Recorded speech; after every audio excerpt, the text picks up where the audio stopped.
"Your lordship's dinner is served," announced the groom of the chambers to Lord de Mowbray, and the noble lord led out Lady Marnie. The rest followed. Egremont found himself seated next to Lady Maud Fitzwaring, the younger daughter of the Earl. Nearly opposite to him was Lady Joan. The ladies Fitzwaring were sandy girls, somewhat tall, with rather good figures and a grand air, the eldest very ugly, the second rather pretty, and yet both very much alike. They had both great conversational powers, though in different ways. Lady Joan was doctrinal, Lady Maud inquisitive. The first often imparted information which you did not previously possess, the other suggested ideas which were often before in your own mind, but lay tranquil and unobserved, till called into life and notice by her fanciful and vivacious tongue.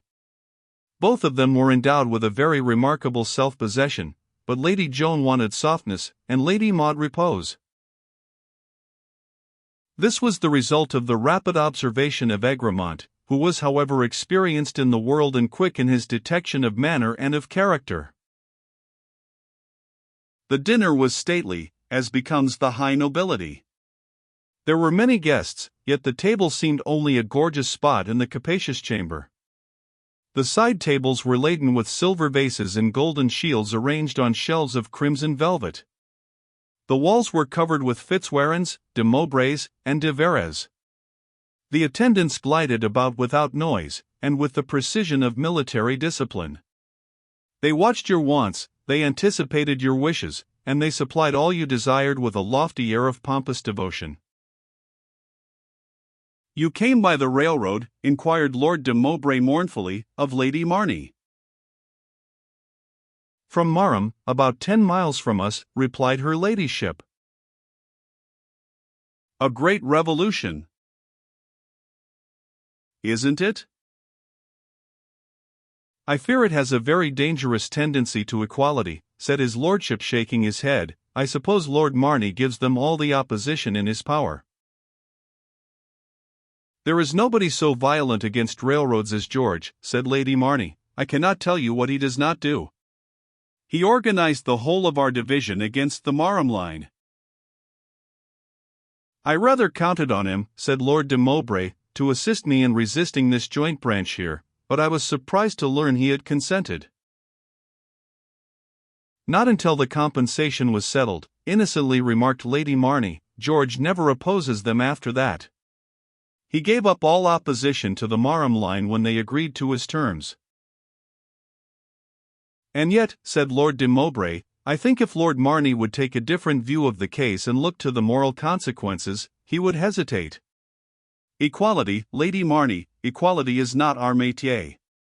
If we nobles do not make a stand against the levelling spirit of the age, I am at a loss to know who will fight the battle.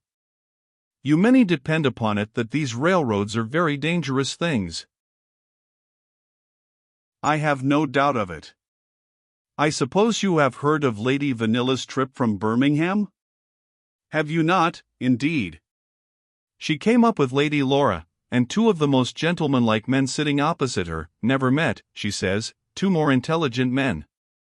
She begged one of them at Wolverhampton to change seats with her, and he was most politely willing to comply with her wishes, only it was necessary that his companion should move at the same time, for they were chained together.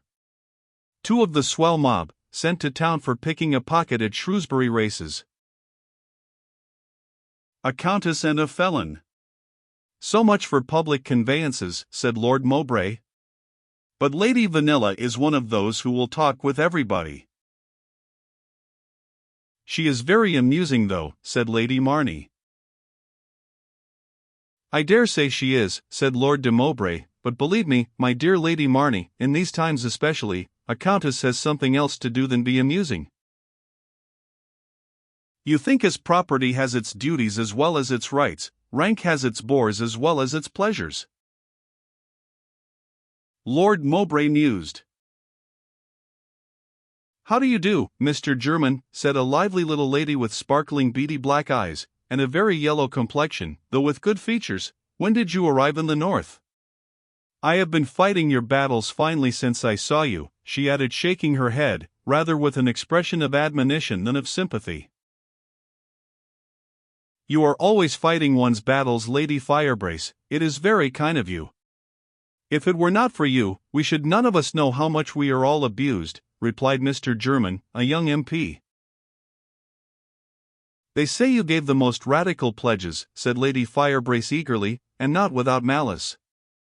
I heard Lord Muddlebrains say that if he had had the least idea of your principles, you would not have had his influence.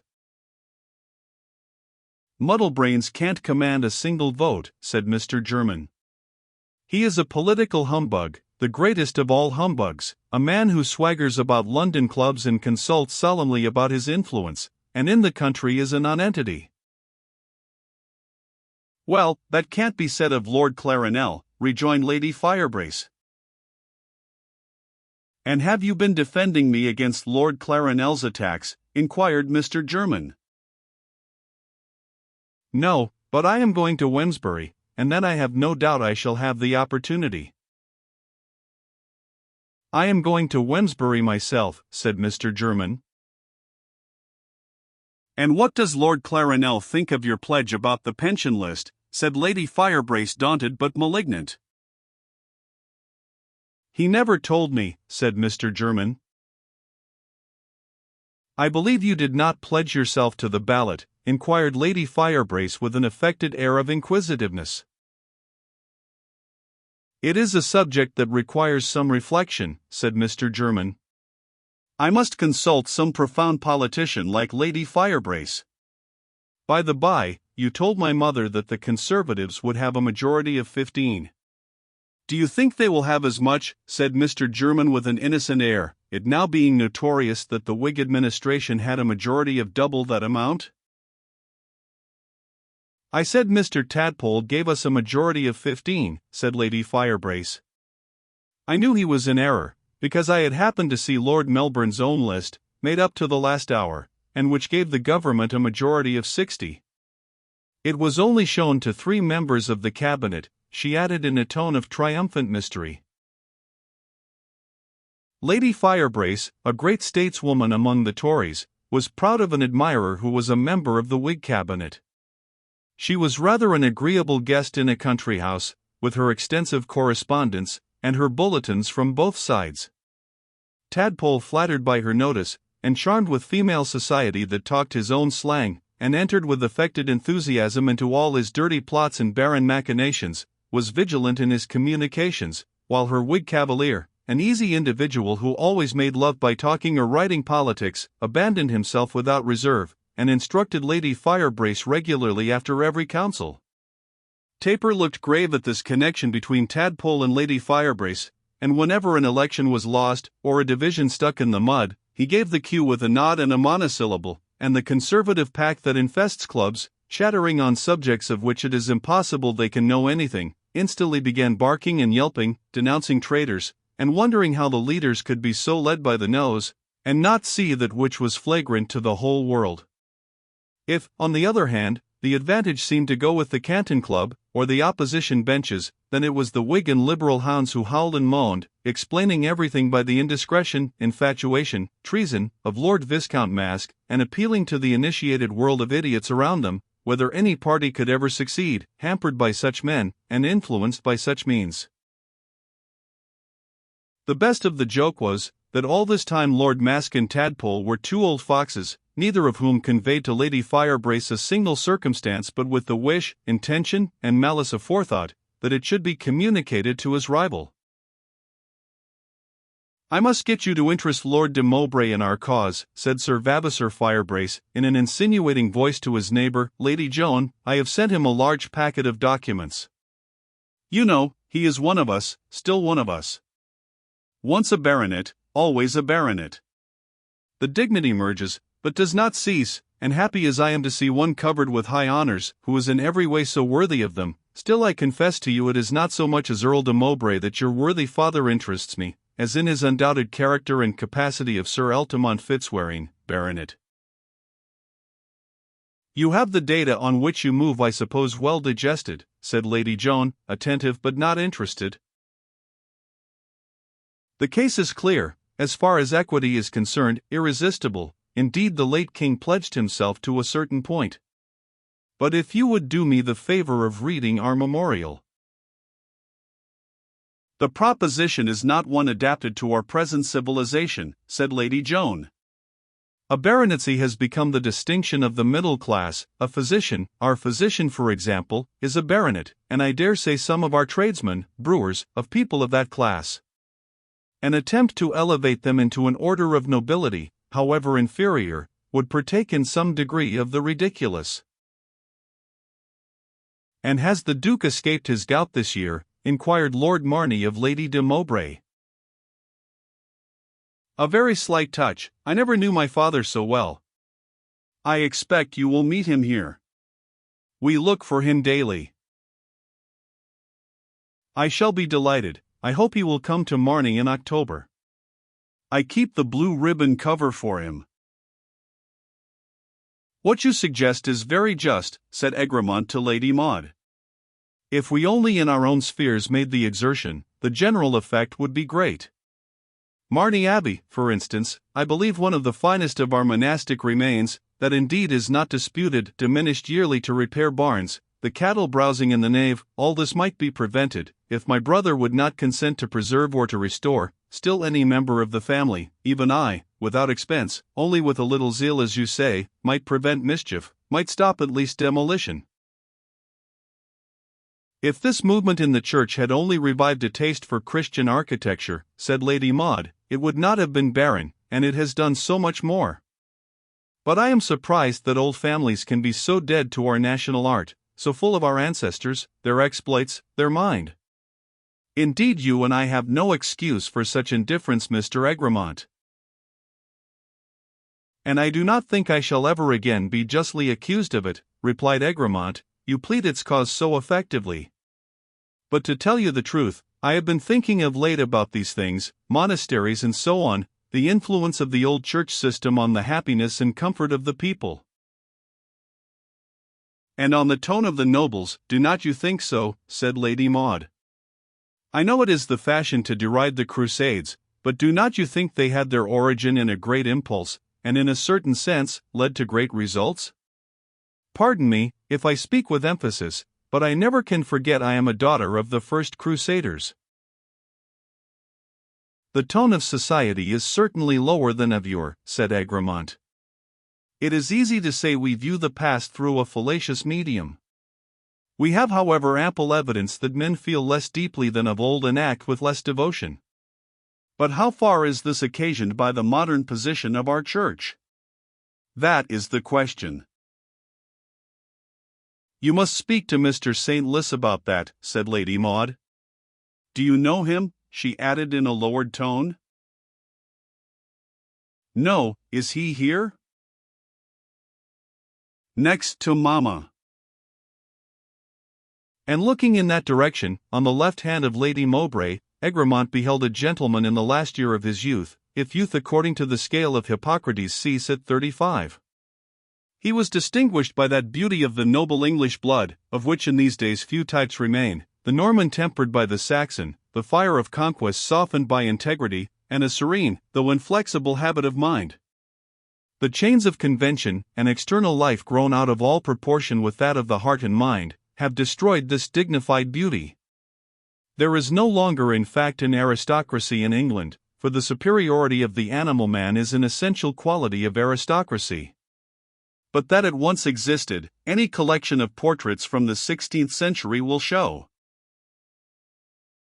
Aubrey St. Liss was a younger son of the most ancient Norman family in England.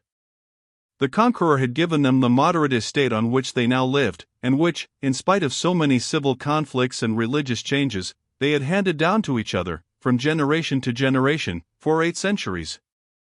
Aubrey St. Liss was the vicar of Mowbray. He had been the college tutor of the late Lord Fitzwaring, whose mind he had formed, whose bright abilities he had cultivated, who adored him. To that connection he owed the slight preferment which he possessed, but which was all he desired. A bishopric would not have tempted him from his peculiar charge. In the center of the town of Mowbray, teeming with its toiling thousands, there rose a building which might vie with many of the cathedrals of our land. Beautiful its solemn towers, its sculptured western front, beautiful its columned aisles and lofty nave, its sparkling shrine and delicate chantry, most beautiful the streaming glories of its vast orient light. This magnificent temple, built by the monks of Mowbray, and once connected with their famous house of which not a trace now remained, had in time become the parish church of an obscure village, whose population could not have filled one of its side chapels. These strange vicissitudes of ecclesiastical buildings are not singular in the north of England. Mowbray Church remained for centuries the wonder of passing peasants, and the glory of county histories. But there is a magic in beautiful buildings which exercises an irresistible influence over the mind of man. One of the reasons urged for the destruction of the monasteries after the dispersion of their inhabitants was the pernicious influence of their solemn and stately forms on the memories and imagination of those that beheld them. It was impossible to connect systematic crime with the creators of such divine fabrics. And so it was with Mowbray Church. When manufactures were introduced into this district, which abounded with all the qualities which were necessary for their successful pursuit, Mowbray, offering equal though not superior advantages to other positions, was accorded the preference, because it possessed such a beautiful church. The lingering genius of the monks of Mowbray hovered round the spot which they had adorned, and sanctified, and loved, and thus they had indirectly become the authors of its present greatness and prosperity. Unhappily, for a long season the vicars of Mowbray had been little conscious of their mission. An immense population gathered round the sacred citadel and gradually spread on all sides of it for miles. But the parish church for a long time remained the only one at Mowbray when the population of the town exceeded that of some European capitals. And even in the parish church the frigid spell of Aristian self-complacency fatally prevailed. A scanty congregation gathered together for form, and as much influenced by party as higher sentiments. Going to church was held more genteel than going to meeting. The principal tradesmen of the neighboring great houses deemed it more aristocratic, using a favorite and hackneyed epithet which only expressed their own servility. About the time the church commission issued, the congregation of Mowbray was approaching zero. There was an idea afloat for a time of making it the seat of a new bishopric. The cathedral was ready, another instance of the influence of fine art. But there was no residence for the projected prelate, and a jobbing bishop on the commission was afraid that he might have to contribute to building one. So the idea died away, and the living having become vacant at this moment, instead of a bishop, Mowbray received a humble vicar in the shape of Aubrey Saintless, who came among 100,000 heathens to preach the unknown God.